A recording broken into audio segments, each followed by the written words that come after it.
Saudara-saudari, anak-anak sekalian yang dikasihi Tuhan, kita mendengar tempat-tempat disebutkan melalui sabda Tuhan. Salah satu tempat yang disebutkan tadi, misalkan dari bacaan pertama, yaitu Sungai Yordan. Tercatat dalam kitab suci Sungai Yordan, dan sampai saat ini Sungai Yordan juga masih ada. Sungai Yordan mungkin ada yang membayangkan seperti sungai yang besar, misalkan Sungai Nil atau Sungai Amazon. Mungkin Anda pernah sampai ke Amazon atau Sungai Nil yang melintasi Mesir. Kalau belum, ya paling tidak ke Ciliwung, ya, lihat Sungai Ciliwung. Beda bayangannya ya, kalau Sungai Yordan di sana saat ini tidak terlalu besar sungainya dan warnanya coklat airnya. Coklatnya kira-kira seperti es kopi susu gula aren, nah, gitu ya. Tapi agak encer sedikit, ya, agak encer sedikit. Jadi coklatnya tidak pekat. Kalau kopinya banyak pekat kan, tapi kalau kurang banyak agak mudah sekali coklatnya. Kalau nggak tahu warnanya, nanti beli es susu kopi gula aren. Nah, ada janji jiwa dan seterusnya, itu ya. Bapak Ibu, saudara-saudari terkasih, Sungai Yordan sampai saat ini masih dipercayai orang. Orang datang ke sungai itu percaya bahwa Kristus dibaptis di Sungai Yordan oleh Yohanes Pembaptis, dan lalu orang ingin mengenangkan pembaptisan dengan datang ke Sungai Yordan. Ada juga yang dibaptis di sana kemudian dengan melakukan ibadat. Para peziarah datang ke sana, dan sungai itu membelah menjadi perbatasan antara Israel dan negara ataupun kerajaan Yordania. Nah, itu gambaran kurang lebih Sungai Yordan pada zaman sekarang ini. Dalam kitab suci, Sungai Yordan memiliki kaitan dengan kisah yang mengubah hidup manusia. Ada kisah-kisah yang tercatat, misalkan Sungai Yordan itu batas timur dari tanah terjanji. Musa tidak pernah menyeberang Sungai Yordan, tapi Yosua penerusnya membawa tabut perjanjian melewati Sungai Yordan. Sungai Yordan berhubungan dengan Nabi Elia dan Elisa. Sebelum bertolak dengan kereta api, menurut kisah kitab suci, Elia pergi ke Sungai Yordan dan memukul airnya dengan jubahnya yang digulung. Setelah Elisa ditinggalkan sendirian di tepi sungai sebelah timur, ia mesti membuktikan imannya dengan menggunakan jubah Elia dengan cara yang sama. Lalu orang-orang yang melihat mukjizat yang terjadi menyatakan bahwa roh Elia tinggal atas Elisa. Ini menjadi tanda peralihan tugas dari Elia kepada Elisa. Nah, kisah lain adalah kisah Naaman. Tadi kita dengar dari bacaan yang pertama juga. Kisahnya yaitu kurang lebih seperti ini. Sesungguhnya Elisa menyampaikan pesan kepada Naaman bahwa penyakit kustanya akan sembuh jika ia mau membasuh diri 7 kali di Sungai Yordan. Meski awalnya Naaman menolak, akhirnya ia dibujuk pegawai-pegawainya untuk menaati Elisa. Lalu pulihlah tubuhnya kembali seperti tubuh seorang anak. Naaman lalu mengaku, "Sekarang aku tahu bahwa di seluruh muka bumi tidak ada Allah kecuali di Israel." Dia kemudian menjadi percaya kepada Allah dengan kesembuhannya. Cerita lain yaitu dalam Perjanjian Baru. Sungai Yordan berkaitan dengan pelayanan Yohanes Pembaptis. Di sungai ini Yohanes Pembaptis mengundang bangsa Israel untuk datang dan dibaptis. Inilah tempat yang tepat untuk mengawali sesuatu yang sungguh-sungguh baru. Kemudian Sungai Yordan juga menandai awal yang baru bagi Yesus. Semua penulis Injil melihat kedatangan Yesus untuk dibaptis Yohanes Pembaptis di Sungai Yordan sebagai permulaan dari karya publiknya. Ada semacam peralihan tugas di Sungai Yordan. Misalkan dari Perjanjian Lama, peralihan tugas dari Elia kepada Elisa.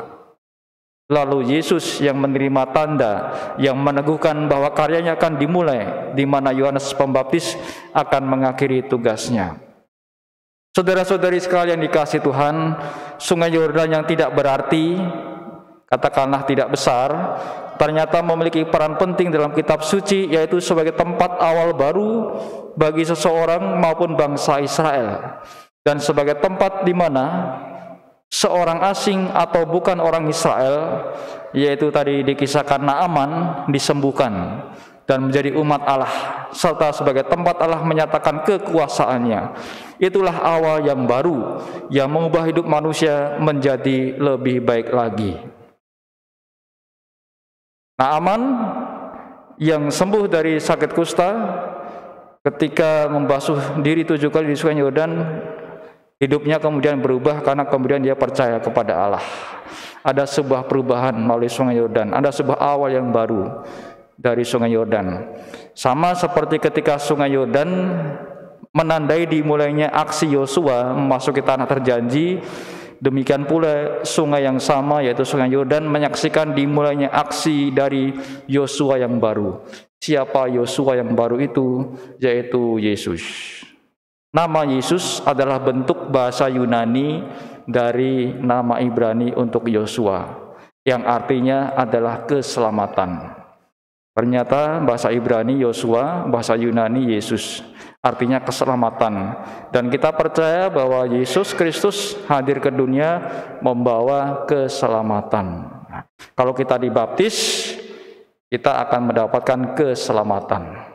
Tadi pagi ada baptis bayi, anak-anak, mereka sudah mendapat jaminan keselamatan melalui baptis. Percaya kepada Allah Bapa, Putra, dan Roh Kudus. Saudara-saudari sekalian, Lukas bernubuat, semua orang akan mendapat kesempatan untuk melihat keselamatan yang dari Tuhan.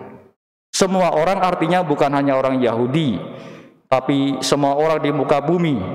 Seperti misalkan kesembuhan dari sakit yang dialami Naaman dan orang kusta Samaria dalam Injil tadi, yang kembali kepada Yesus untuk bersyukur karena sembuh dari sakit.